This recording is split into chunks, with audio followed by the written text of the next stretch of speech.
6.000 barriles de crudo que se han vertido al mar. Estamos ya conectados con Miriam Alegría, presidenta de la OEFA, el organismo de evaluación y fiscalización ambiental adscrito al Ministerio del Ambiente. ¿Cómo está, señora Alegría? Muy buenas tardes. Muy buenas tardes, Omar.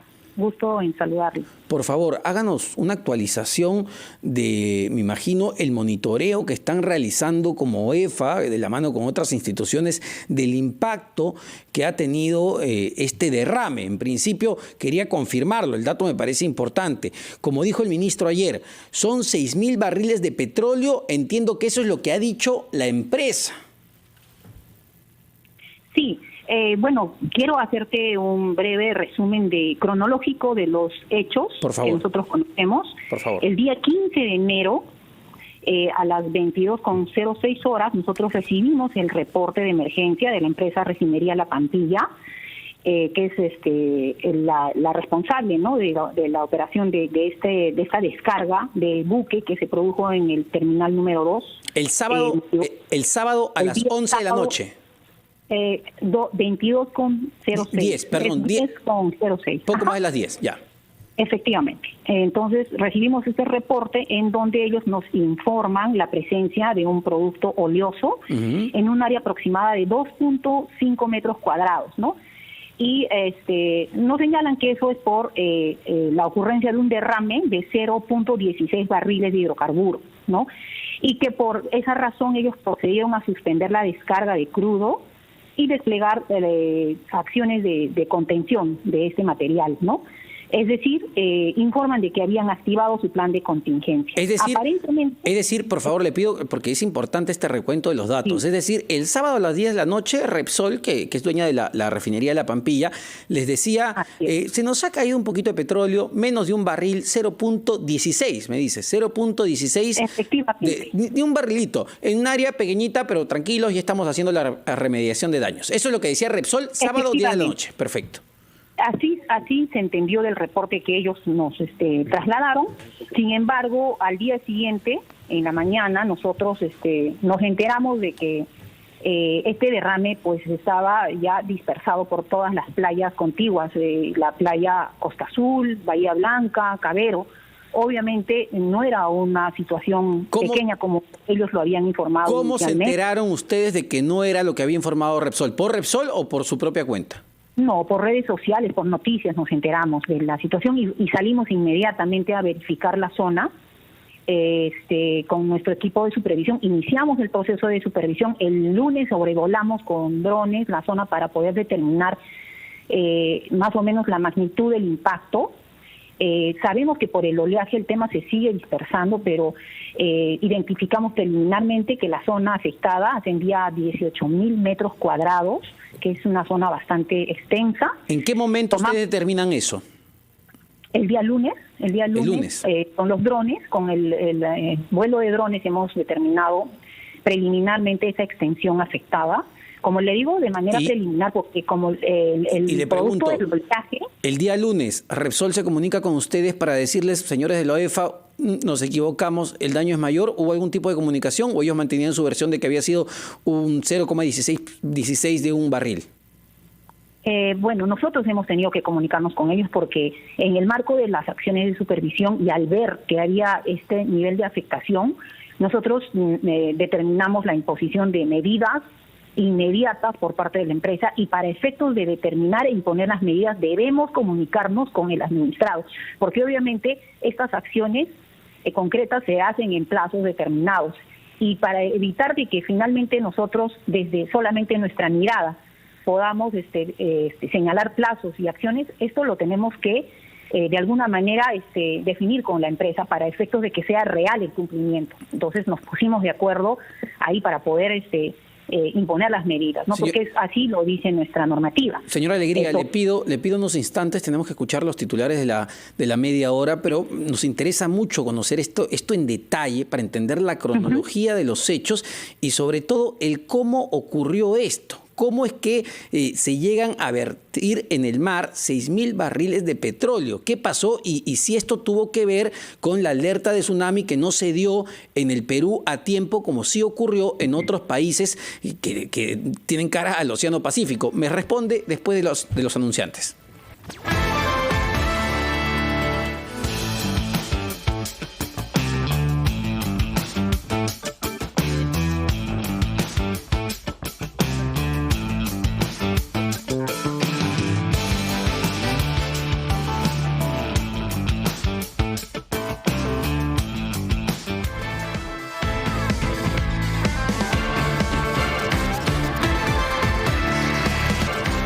Y 35 de la tarde, estamos conversando con Miriam Alegría, presidenta del Organismo de Evaluación y Fiscalización Ambiental del Ministerio del Ambiente, la OEFA, sobre este derrame de petróleo equivalente a 6.000 barriles de petróleo. Y bueno, el dato relevante aquí, señora Alegría, que usted nos comenta, haciendo la cronología de los hechos, es que pasadas las 10 de la noche del día sábado 15, la empresa Repsol señalaba que el derrame era muy chiquito, ni un barril, 0,16 de un barril de crudo, cuando en realidad estábamos hablando de 6.000 barriles de petróleo. ¿Repsol mintió o Repsol desconocía de lo que había sucedido desde el punto de vista de la OEFA? Bueno, ese es un tema que está investigándose, ¿no? Yo no podría adelantar en este momento opinión respecto a eso, porque es un tema bastante subjetivo, porque estos temas de identificación de responsabilidades en materia administrativa es bastante objetivo, ¿no? Nosotros vamos a terminar el proceso de investigación para determinar responsabilidad sobre lo que se vaya a concluir. Pero ahora, ¿qué sabemos? ¿Cómo ocurrió este hecho? Entendemos que era un carguero que llegó a la refinería y ocurrió este accidente, este desastre. Efectivamente, se estaba produciendo una descarga de hidrocarburos en el terminal multiboyas número 2 de la refinería, y lo que se aduce es que como producto del oleaje se habría producido un movimiento brusco que habría fisurado el canal. Hay una línea de descarga, así se llama, que es una estructura externa al buque, ¿no? Que se habría fisurado y por ahí se habría producido el derrame, ¿no? Y como consecuencia de ello es que, según lo que informa la empresa en su reporte preliminar, es que se habría activado su plan de contingencia, ¿no? Producto de la activación de este plan, ellos habrían paralizado ese proceso de descarga, porque el proceso de descarga dura horas, ¿no? Inclusive puede durar todo un día, porque es un proceso bastante lento, y como consecuencia de ello, además, obviamente, según lo que se señala en el reporte, que habría generado acciones de contención del hidrocarburo. Pero si fuese así, el hidrocarburo no se hubiera dispersado. Así es. Algo ocurrió mal en este proceso de contingencia, porque si se te van a derramar 6.000 barriles de petróleo, el equivalente a 6.000 barriles de petróleo, es que tus acciones de contingencia no dieron resultado a tiempo. Efectivamente, porque una cosa es activar el plan, porque efectivamente eso es lo que corresponde, y otra cosa es que esa activación se haga de manera adecuada, ¿no? Y eso es lo que se está investigando. Y a ver, otro tema de que no lo llego a entender. ¿Por qué, si ya el día domingo las redes sociales, los bañistas, ustedes mismos como OEFA, entidades públicas, daban cuenta de que el petróleo se había extendido por 18.000 metros cuadrados, afectando a 3 playas en Ventanilla, 2 playas en Ancón, a 2 reservas ecológicas protegidas? ¿Por qué la empresa no comunicó de la magnitud del daño? Y pudo haber dicho, bueno, nos equivocamos en un principio, el daño en este momento es de tal magnitud y estamos haciendo esto. ¿Por qué no hubo ese nivel de comunicación? Efectivamente, eso también es lo que nosotros hemos podido advertir, y eso es lo que también forma parte de lo que se está investigando en este momento. Y sabemos qué acciones empezó a tomar la empresa ni bien ocurrió esto, porque claro, hay un plan de contingencia, pero ¿qué acciones en concreto? Porque lo que hemos podido ver en las imágenes e incluso con nuestros reporteros en la zona es que estaban usando unos recogedores, unas escobas para recoger el petróleo, cuando estamos hablando de una magnitud tremenda. ¿Qué se está haciendo? Sí, desde OEFA, en primer lugar, yo quería informarle que nosotros el mismo lunes hemos dictado medidas específicas para que la empresa identifique en primer lugar la totalidad de las zonas afectadas, porque eso es muy importante para poder determinar el alcance de las medidas que se tienen que aplicar de manera inmediata.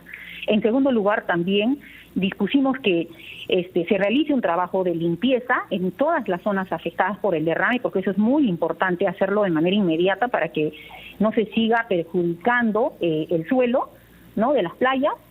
Y para eso también les hemos dado un plazo perentorio de 10 días hábiles para que se culmine con ese proceso de limpieza. Y ahí va lo que usted comenta, ¿no?, la efectividad de la ejecución de esas actividades. Nosotros estamos con nuestros equipos en la zona verificando el cumplimiento de nuestras medidas, porque no solamente es dictar las medidas, sino también verificar que esas medidas que hemos dictado se cumplan de manera adecuada. Nuestra gente, nuestros equipos de supervisión están en la zona, y como los plazos son bastante perentorios, vamos a ir reportando el nivel de cumplimiento de estas disposiciones. Ahora, en caso se llegue a incumplir, sí, porque puede ocurrir eso también, sí, un poco mirando el comportamiento de la empresa, sí, si llega a ocurrir esa situación, obviamente se aplicarán las multas coercitivas, ¿no? Antes de pasar a las multas, que también son muy importantes en este caso, lo que ha dicho la empresa en un segundo comunicado, ha emitido 2 sobre las acciones de remediación que está haciendo, es lo siguiente: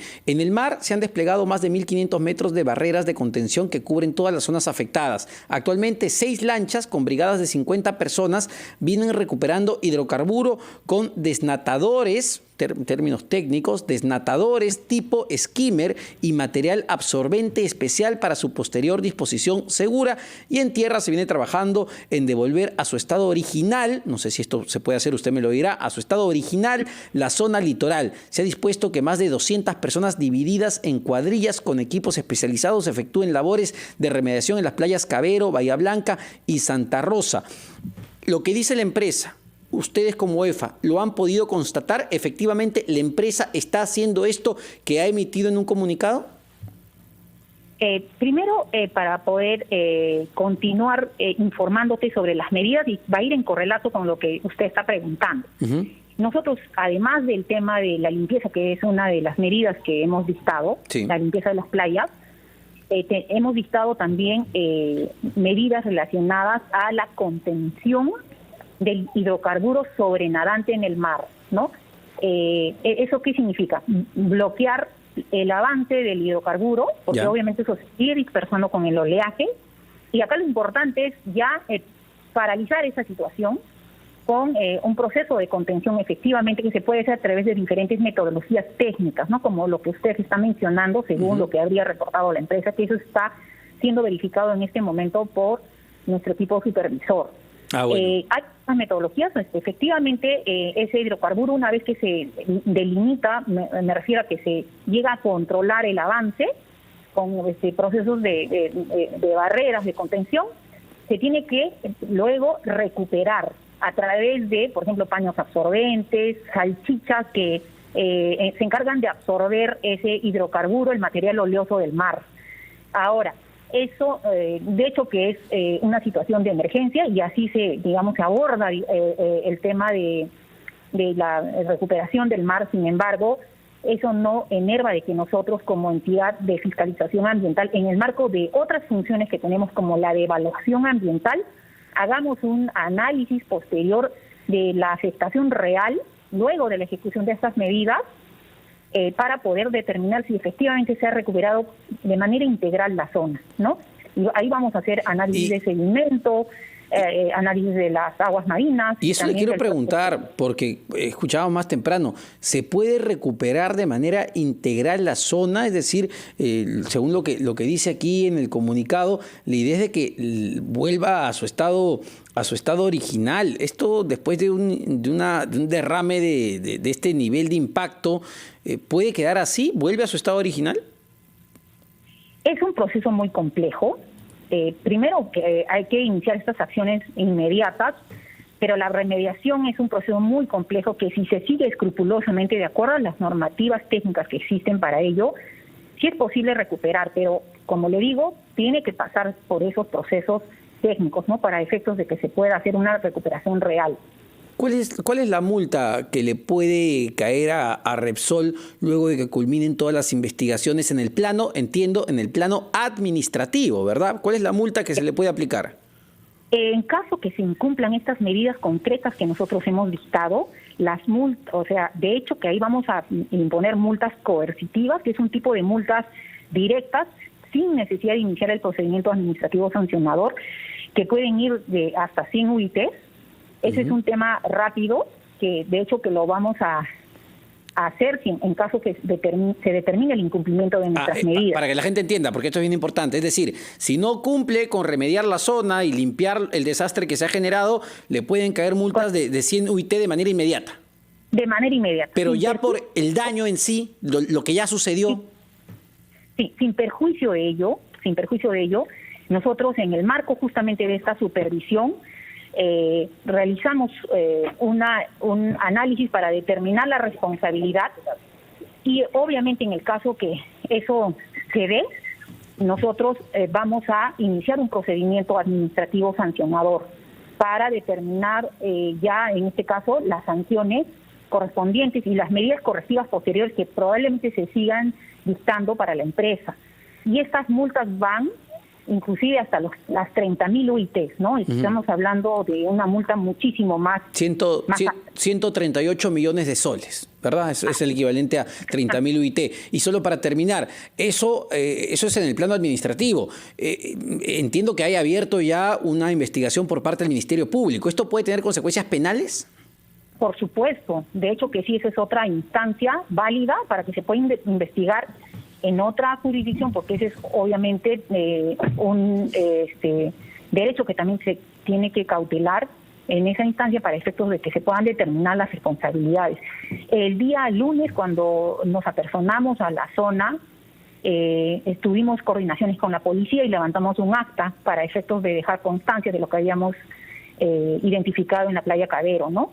De hecho que esta información ya ha sido seguramente trasladada a la Fiscalía, ¿no? Quienes seguramente en el marco de sus competencias iniciarán la investigación y determinarán las responsabilidades que correspondan. Muchísimas gracias, señora Miriam Alegría, presidenta del Organismo de Evaluación y Fiscalización Ambiental del Ministerio del Ambiente, OEFA, por las acciones que se están tomando y la investigación que ya está en curso en diversos aspectos. Insistimos, no entendemos por qué el día sábado, pasadas las 10 de la noche, la empresa Repsol comunica una cosa y luego entiendo que recién el día de ayer, cuando se reúnen con el ministro del Ambiente, ayer martes, del sábado al martes, dice, no, mira, no fue 0,16 de un barril, no fue un cachito de un barril, no, fueron 6.000 barriles lo que cayó al mar.